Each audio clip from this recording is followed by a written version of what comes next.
Hey, what's going on, you guys? It's Aces High. Today I'm bringing you guys some more history. So today's History Day. Unfortunately, I learned from all of you that Historia Civilis has not finished their Roman series. I mean, I get it. They're a single person working on this whole channel. It's a lot of work, takes a lot of time. So we'll check back in with them. But there's several videos that you guys wanted me to watch, and I'm going to go check out. So like there's Augustus versus Antony.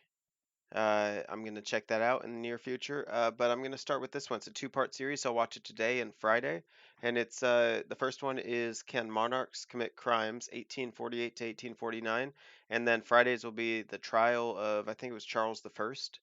And it's the second part of this. So I'm really excited about that. If you guys haven't subscribed to my channel, hit that sub button. Seriously, only about 5 or 6% of you guys watching are actually subscribed, and that surprises me. It really does, because I post at least 7 videos a week, sometimes more, and I'm having a blast doing this. So I'd hope you join me for it. Anyway, I'm gonna sit back. I'm gonna hit that, or well, I cannot talk. I'm gonna sit back. I'm gonna relax and go grab yourself a drink. All right, let's get going. I want to talk about one of the most important trials, human trials, in the history of the planet. It took place in January of the year 1649 before a newly created body called the High Court of Justice. The charges? Tyranny, treason, and murder. The defendant? The King of England.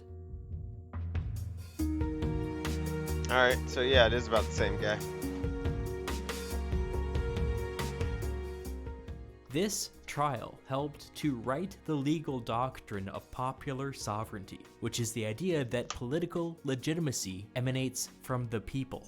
It's a simple idea, but it stood in stark contrast with another legal doctrine, which argued that political legitimacy emanated from God through the institution of monarchy.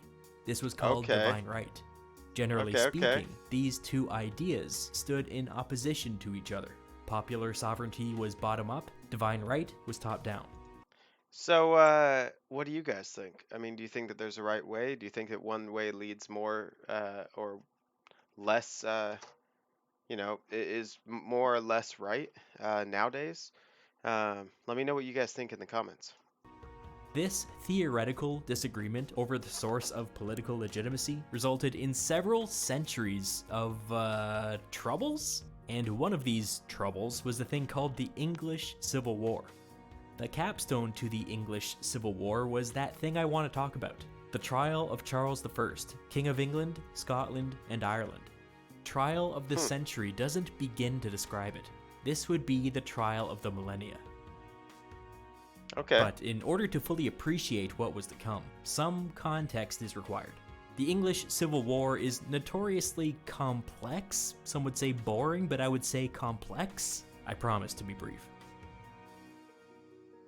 King Charles I, separately and simultaneously the King of England, Scotland, and Ireland, believed that political legitimacy emanated from God and manifested through the crown, divine right. A consequence of this belief is that Charles saw other sources of political power as a diminishment of his own royal authority. He therefore did everything in his power to reign without ever consulting with Parliament. This was tricky because without the consent of Parliament, you couldn't tax the people of England. Right, and I mean, people just don't want that, you know? I mean, there's going to be an uprising. There's going to be a lot of problems. To compensate for this, the king raised revenue in a number of creative ways, such as diverting money that was intended for the navy, as well as arbitrarily demanding loans from the nobility and throwing them in prison when they refused. This was exactly as popular as you might think. In time, Scotland rose in rebellion. At last, after avoiding Parliament for 11 long years, Charles was forced to, in his eyes, diminish his royal authority by asking them for funds to raise an army. Parliament was furious. Instead of giving the king his army, they went right for the jugular. They outlawed his creative means of raising revenue, and then charged some of his closest political allies with treason. A short time later, Ireland rose in rebellion. Parliament then took things up a notch and tried to take control of the military away from the king. For Oh, wow. Charles, this was the final straw. He ordered 5 of the most radical members of Parliament arrested. Parliament refused to give up their own, and there was a standoff. When they asked the local militia to seize the capital, the king fled north, and England was engulfed in a civil war. Oh, wow. Okay. The fighting dragged on for 4 years, leading to an unprecedented level of mobilization. The English Civil War became and remains the deadliest conflict in English history, twice as deadly as World War I on a per capita basis. An entire Really? generation of men and women were profoundly radicalized by this event. Charles was Could you imagine every 3.5 out of 100 people? So what, every 7 out of 200 people in your country are, I mean, they're dead? That's a lot. That's a hell of a lot. eventually forced to flee up into Scottish-occupied territory, where he was captured and then handed over to Parliament. The king escaped and fled to the Isle of Wight, where he was What do you mean he captured for a second escaped? time. From captivity, Charles was able to convince a sympathetic Scottish army to invade England, setting off a wave of royalist uprisings across the countryside. Let's pause here, because this would become an important point. After the people of England suffered World War I-sized casualties, the King of England turned around and asked another country to invade. To the already radicalized English people, angry doesn't begin to describe it. Oh, it's Their the own French. king had just stabbed them in the back. At great Wait, what? cost, the parliamentarians fought what was basically a second civil war, eventually defeating the Scots and quelling the uprisings. I completely missed that sentence where he said this. He asked the Scottish. 100% missed that. I was confused for a second.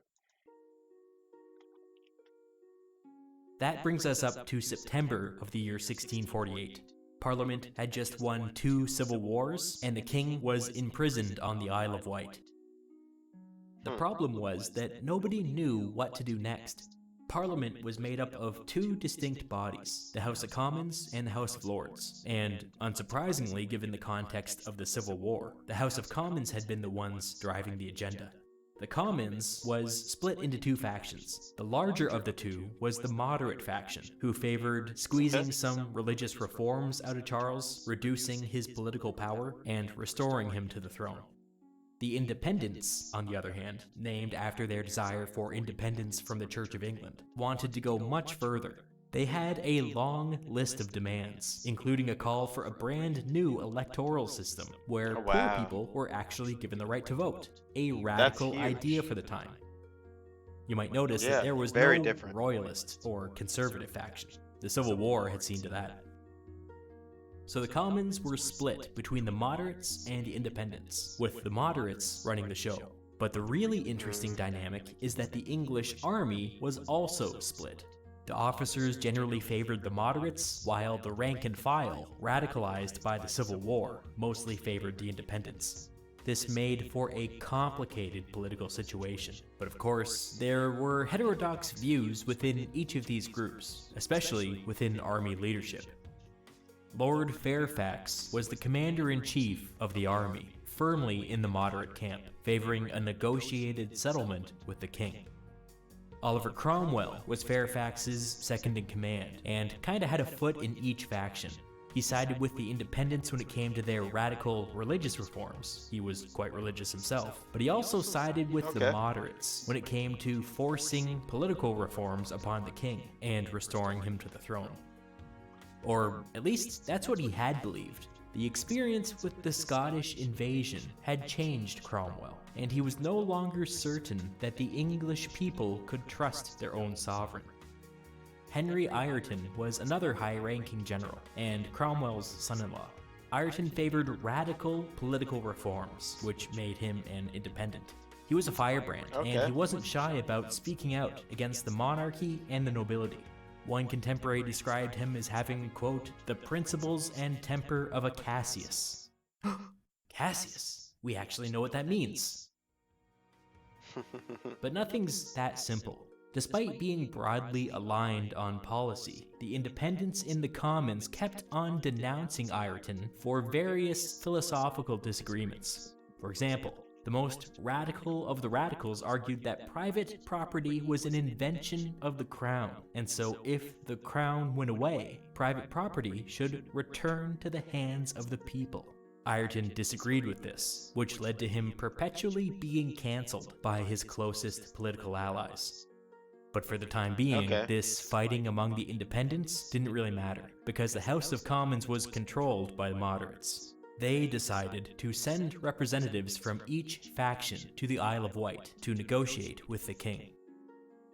This team of negotiators was initially quite successful. They got Charles to agree that Parliament had gone to war in its just and lawful defense, which meant that everybody who had fought in the Civil War would be immune from prosecution. A big win. They also got him to agree to a whole host of political reforms. Parliament would be fully autonomous, with the ability to pick the king's ministers and implement their own policy. These were huge concessions. The independents big. wanted radical political reforms, and it looked like they were going to get them. The moderates wanted to restore the king to the throne in a reduced capacity, and it looked like they were going to get that too. A settlement seemed within reach. But then, the negotiators made a key discovery. The king was an unreliable partner. He would make a big concession, and the next day he would take it back. They were forced to go over the same points again and again and again. The king seemed to be playing for time. When it came to religion, the two sides could not make any progress. The negotiators, particularly the independents, wanted the Church of England to get rid of bishops and become more egalitarian. This the king would not do. He would agree to a partial set of reforms that would expire after 3 years, but nothing more. This wasn't enough for the independents. A less hierarchical Church of England was central to their ideology. And also, only 3 years seems like a slap in the face. If you're actually going to make a deal with them, 3 years is nothing. As discussions dragged into their second month, the negotiators began to lose hope. At one point, two of the moderates got down on their knees and begged the king to just give in to their demands. If these negotiations failed, they said, the army, full of bloodthirsty radicals, would have no choice but to intervene. They might not bother negotiating. It's a fair point.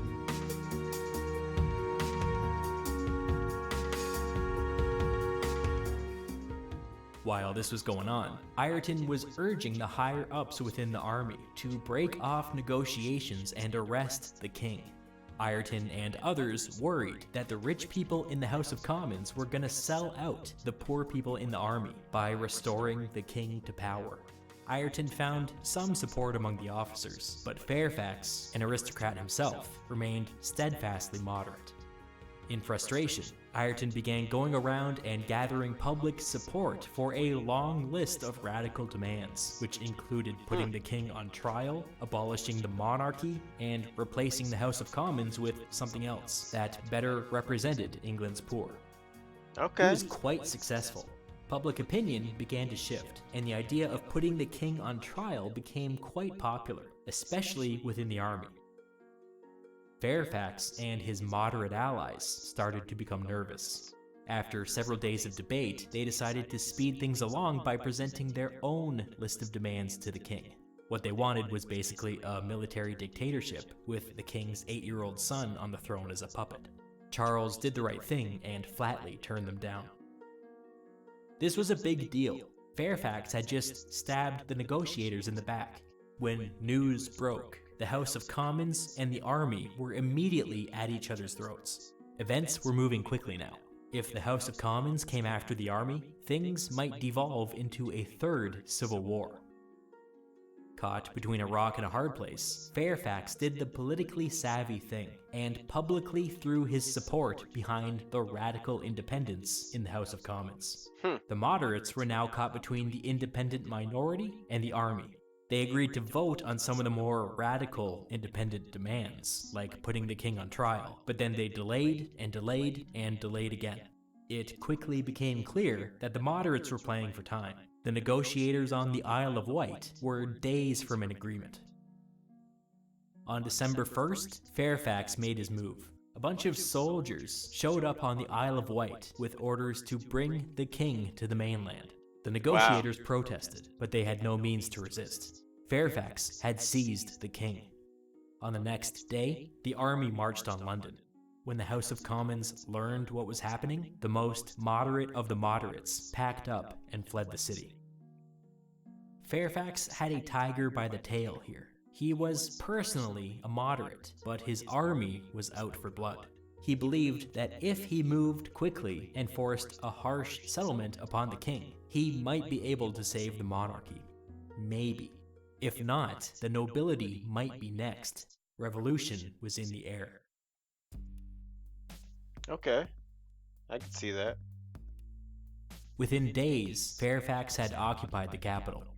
On the morning of December 6th, a bunch of soldiers, led by a guy named Colonel Thomas Pride, posted up just outside the House of Commons. When members of Parliament started showing up, Pride checked their names against a list and refused to let any of the moderates inside.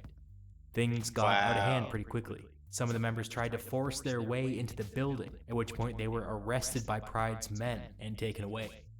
This event is known to history as Pride's Purge. In total, over 200 members were expelled from the House of Commons, including 45 who were arrested. Many of those who were turned away saw the writing on the wall and fled the city. This new, purged House of Commons was less than half of its original size. People were terrified, and many feared that the purges were not over. In the weeks that followed, most people stopped showing up to the Commons. A legislative body that had once had approximately 500 members now met with sometimes as few as 40. The army had pulled off a coup d'etat. Critics of this new legislative body called it the Rump Parliament, and the name stuck. But here's the thing. Fairfax did not order Colonel Pride to do this. Pride was acting on Ireton's orders. Fairfax was furious. This was not what he wanted. His plan had backfired. When Cromwell, Fairfax's second-in-command, voiced his support for Pride's purge, Fairfax had no choice but to follow suit. He had effectively lost control of his army. The radicals were running the show now, and they were looking to... That's interesting, too, because he's trying to keep peace, he's trying to keep order, all that, but he just, I mean, like they said, he lost control, he lost complete control, and it's just spiraling downward now. He's saying whatever he can just to try to maintain a little bit of control, but he's not running it at all. Cromwell and Ireton for leadership. This new Rump Parliament, finally free of moderate influence, immediately got to work. On January 1st, 1649, they passed a bill establishing a new 135-member tribunal called the High Court of Justice. This body would be empowered to put the king on trial, with its members acting as both judges and jury. Fairfax, Cromwell, and Ireton were all appointed to the tribunal, with the rest being split between radical independents from the Commons and officers from the army. The legislation also called for a Lord President of the High Court of Justice, who would be responsible for the day-to-day running of the trial. They first went to some of the top legal minds in England, who explained to them that what they were proposing was almost certainly treason. They later found a local judge by the name of John Bradshaw, who openly favored abolishing the monarchy, and appointed him to the role. But there was a problem. The House of Lords, which was made up of prominent members of the church and the nobility, refused to ratify the creation of this tribunal. On January 4th, the Rump in the House of Commons passed a resolution declaring that all legitimate political power flowed from the people, which meant that the House of Commons had the right to exercise full sovereign authority over all of England. Popular sovereignty. Now things were really cooking. According to the Rump Parliament, the House of Lords and the King were politically irrelevant. Anything passed through the Commons became law. When the king learned what the Commons had done, he said in utter disbelief that no law existed under which a king could be charged with a crime. He was right, but it didn't matter. they would put him on trial anyway. Yeah, I mean, if you got enough power, you know? Shoot. On January 8th, the High Court of Justice met behind closed doors to discuss bringing charges against the king. By now, it was clear that Fairfax had lost control of his army, and from this point forward, he rarely attended meetings. Cromwell was in charge now. King Charles had asked a Scottish army to invade England, and so the tribunal started things off by throwing around the word treason. One member, named Sidney, caused a bit of a panic when he explained to the group that a king could not commit treason because the technical definition of treason was violence against the king. Yeah, violence And against the even crown. if That's that a good wasn't point. true, the High Court of Justice had been Right? established illegally, without the consent. I mean, I guess treason is what? Going against one's country? Going against one's group? Something like that? What is the definition for treason? I mean,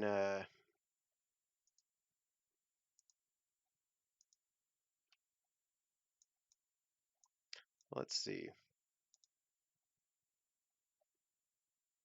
Yeah, I mean, I don't know. What is the definition for treason? Because at the time you'd think it would be going against a king, going against a monarchy, something like that. But not everybody had monarchies. So then maybe going against one's country, but not everything was a country. And you could still have treason if you have a group. So the definition is probably something along the lines of breaking the rules to purposely go against or cause harm to a group, something like that. I'm not sure. So I mean, maybe it isn't technically treason. Of the House of Lords. I don't know. Cromwell, when he heard this, burst out in anger. "I tell you, we will cut off his head with the crown on it." Sidney responded, "I cannot stop you, but I will keep myself clean from having any hand in this business." The tribunal pushed forward without Sidney. It was not immediately clear what kinds of crimes a king could be guilty of, and over several days they discussed every conceivable scenario. They considered charging the king with the murder of every person killed over the course of the Civil War. They considered charging him with gross incompetence for the mismanagement of the English Navy. They considered charging see him with that. the murder of his own father, the former king. This was a I don't know the totally history made-up there. thing, but it was convenient for Okay. their purposes because it actually met the technical definition of treason. After agonizing over these questions, the tribunal agreed on a specific set of charges that accused the king of being a tyrant, a traitor, and a murderer who sought to subvert the fundamental laws and liberties of the nation. As an olive branch to the moderates, the tribunal agreed to limit themselves to actual crimes that had taken place during the Civil War. Nothing about the king murdering his own father. These charges hinted at some fundamental questions. Could a king commit treason against his own kingdom? Where did political legitimacy come from? If the people rejected their king, was he still a king? These questions will be answered with the trial of King Charles I. I can't wait for that video. I really can't. Also, I love their exit music. Seriously, it's awesome. I kind of want that as my ringtone. Anyway, so yeah, like I said, we will continue the second part of the two-part series with the trial of Charles I on Friday. So if you guys are into it, stick around on Friday. I should be posting about 8 a.m. Pacific Standard Time.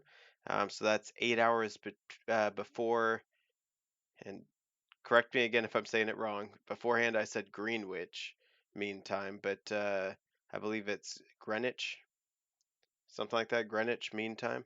Anyway, hope you guys dug it. Till next time, I love y'all. This is Aces High, and I'm out.